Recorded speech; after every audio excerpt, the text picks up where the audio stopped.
Hello everyone and welcome back to the podcast I Hope You Weird. Today's episode is straight out of my home country, Germany. So I really hope you'll enjoy this episode, and if you do, please do give it a thumbs up, as it really helps my channel to show up at the algorithm of YouTube and to be seen. Thanks so much.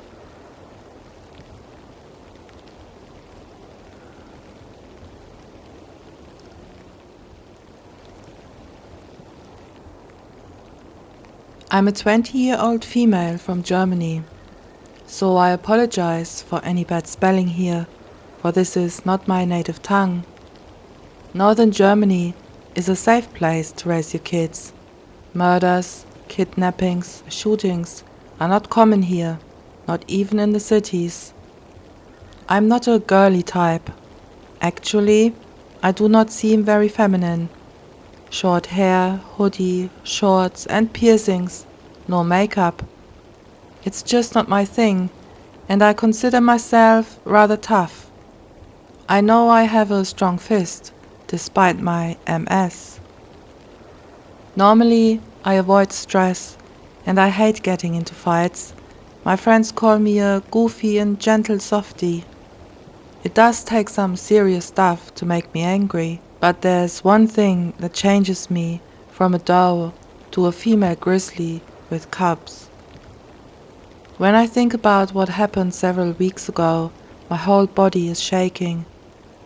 I made a new friend on a Saturday.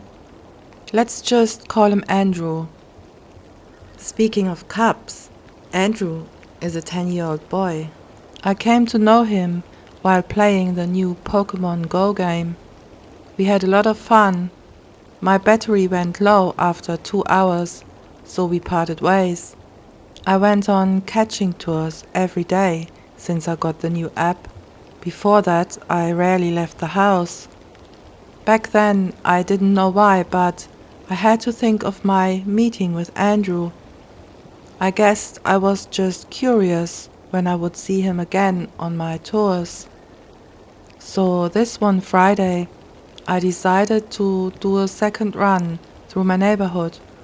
It was around 6 p.m. or so. Just hitting some poker stops and go home after, I told myself, and left the house. As I turned around a corner, not 500 meters away from the place where Andrew and I met, I saw him.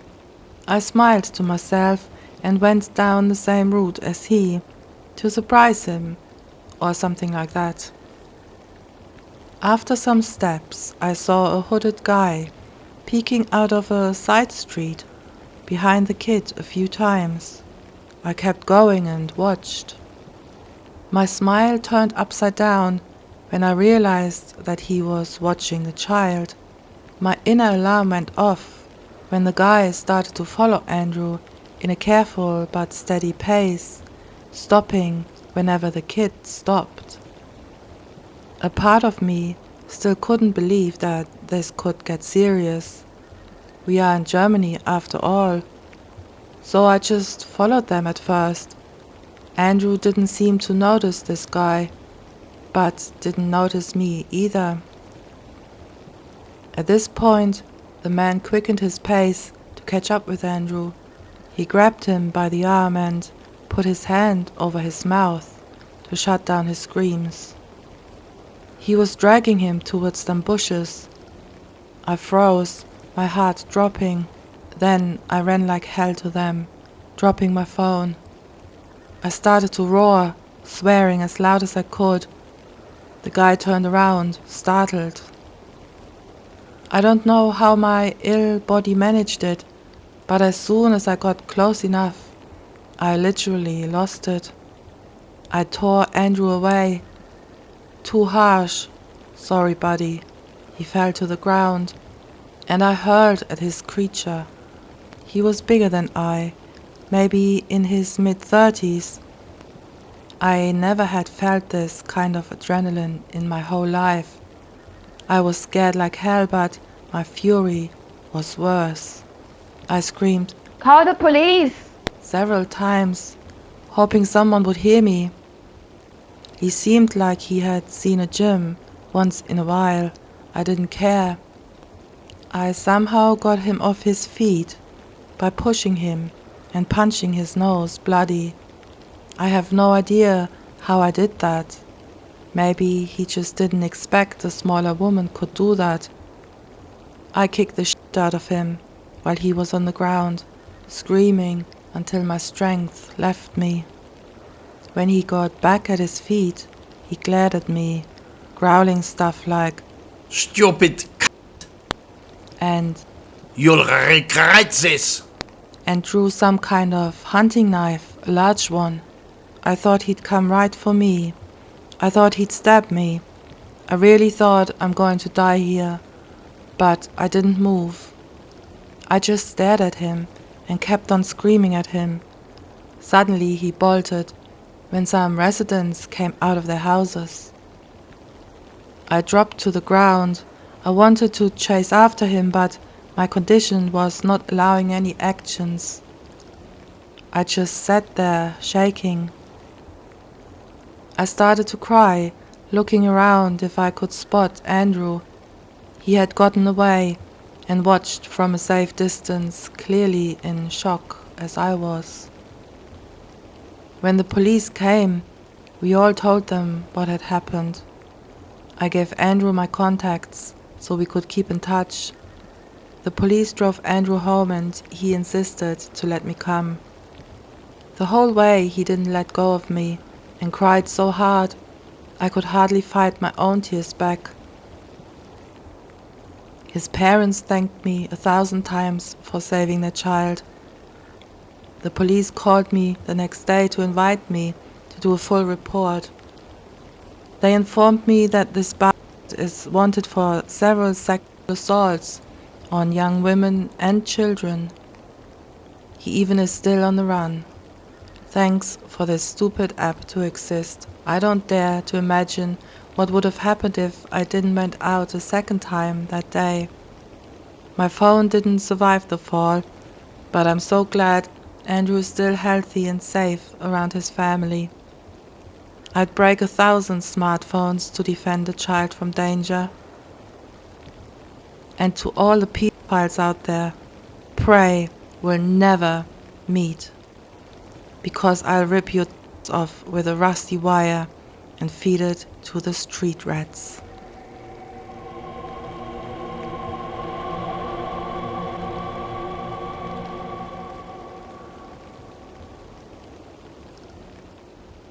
I'm a foreign student, studying in a small town in Germany. At the time this particular event happened, however, I was still living in Berlin. I lived in an older apartment with an older lady who rented the unit to me. The kitchen connected the 2 apartments that she owns, so we technically live in a separate unit, but we share the kitchen.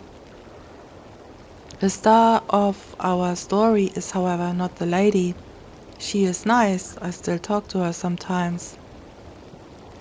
The apartment building is 5 stories high, with a staircase, no elevator. We live in the 2nd story. The lady who rented the unit to me has always had a problem with the neighbors right downstairs, because they were always very noisy. They fought a lot, and when they are on their balcony, it always smells heavily of smoke. The neighbors downstairs are an older couple, probably in their late 50s or early 60s. I didn't know much about them except for their phone number and their names, which the landlady scribbled on a piece of paper for me, in case they got too loud, so that I could call them. Turns out I never needed the number to get to know them.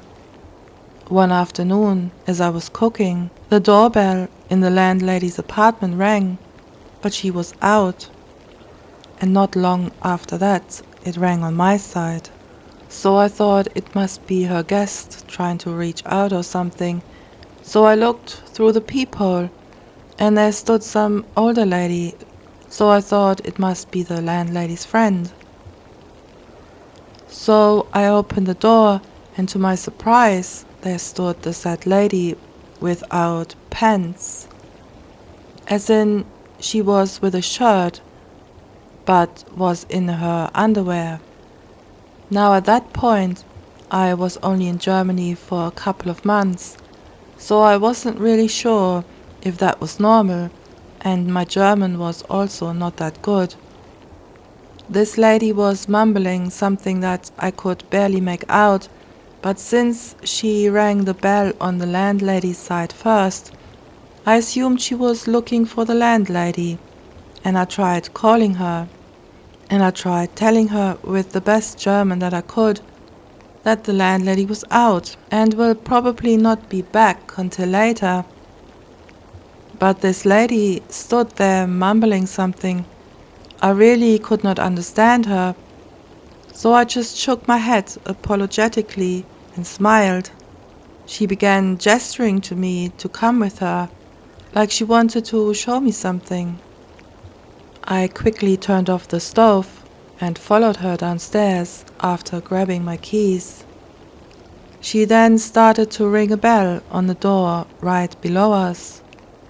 Oh, so this is the neighbor.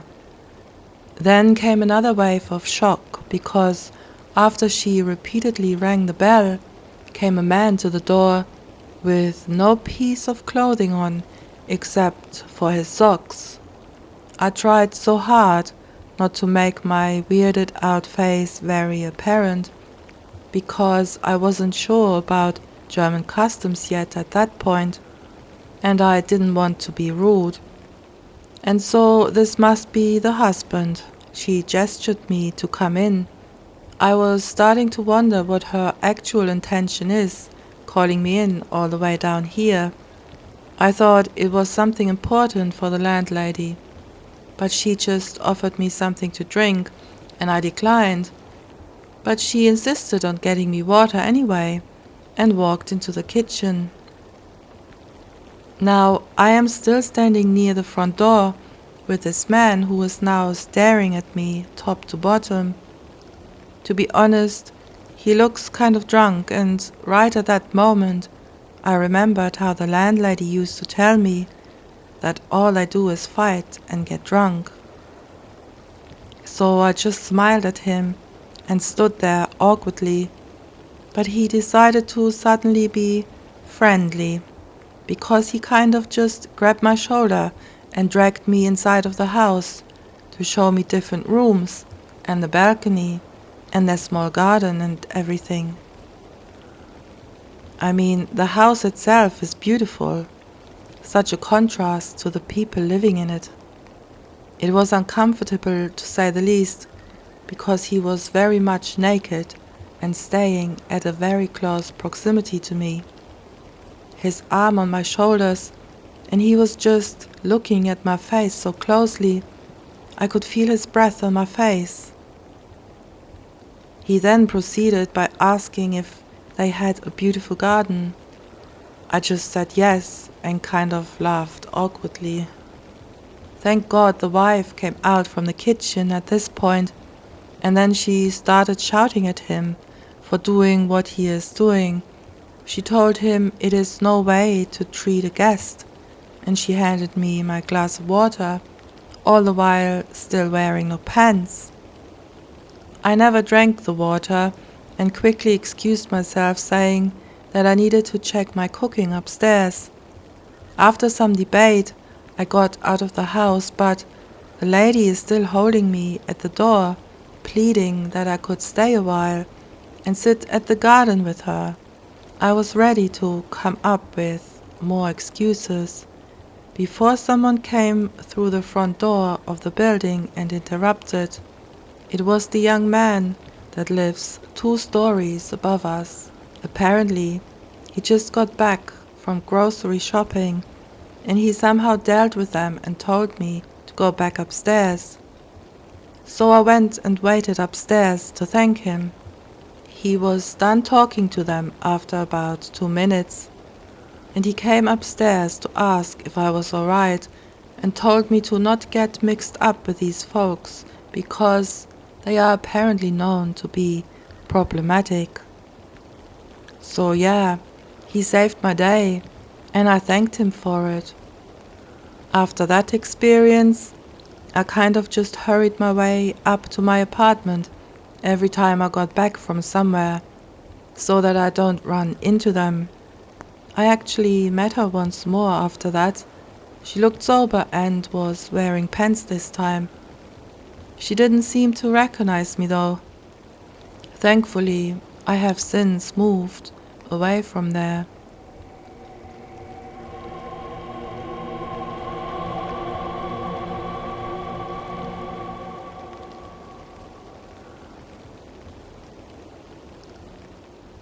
The whole story happened summer 2005, when I was 14 years old.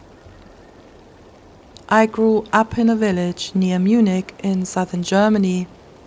It was maybe the safest and most peaceful place on earth, with a few young families fleeing the stupid rents in the city and a few elderly couples. Close to my parents' house, there is a little nature conservation area, maybe around 2 to 3 kilometers of size, with a forest and a few little lakes. Entrance isn't forbidden, but there is no path leading deeper into the area, and it can be quite overgrown and wet, so normally nobody would go deeper inside. However, I've always had a fable for somehow wild, natural places like that, and when I was allowed to play outside alone, I soon started exploring it, and it became my favorite playground. One day, if I remember correctly, I was 9. I found a small clearing deep inside the forest, covered by a flower meadow. In late summer, it just looked like paradise itself. Over the next years, I came there whenever I wanted to be alone, when I needed time for reading, dreaming, drawing, and when I grew older, also sunbathing and other stuff. During all the time, I never told anyone about it, and I never saw a single sign of other people there. The meadow was my secret, and I felt as safe as home. Years later, I came there just for some reading and sunbathing at the meadow, and since I never ever saw someone else there, I mostly stayed topless while doing so. I must have fallen asleep, and when I woke up, I saw an old, maybe 50-year-old man sitting directly beside me. He was maybe 1.80 meters in height, dressed in light outdoor clothing, and had a camera hanging around his neck. I got the shock of my life, yelled and tried to somehow cover myself, but all my clothes were out of my reach, so all I could do was to press myself on the ground. He himself was just sitting there, looking at me, and told me how beautiful I am and how glad he is to see me again. I asked him to turn around, to allow me to get my clothes, but No, you really don't need to be ashamed. I just want to chat a bit. the man told about his life and asked casual questions. Where do you live? What's your name? How is school going? What about the boys? Stuff like that. At first, I answered a bit monosyllabic, hoping that he would leave me alone, but he clearly had no intention to do so. After a few minutes, he even asked if I would allow him to shoot some more pictures of me, because I look like a nympha and he would like to preserve me forever. Of course I refused, and now something changed in his behavior. His whole appearance became harder, and he said with a creepy cold voice, and I will never forget the sentence, You are really stupid for a naked little girl all alone in the forest. In German, du bist wirklich zickig für ein kleines, nacktes Mädchen, ganz allein im Wald. At this point, I became scared as hell, jumped up and ran into the forest, leaving all my stuff behind.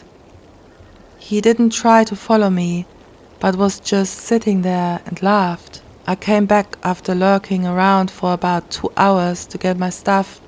He was gone and left most things behind, except my t-shirt and bikini top.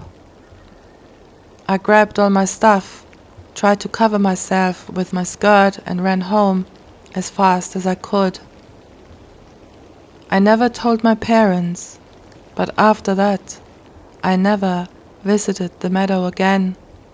So creepy old man who destroyed my paradise, please don't meet again.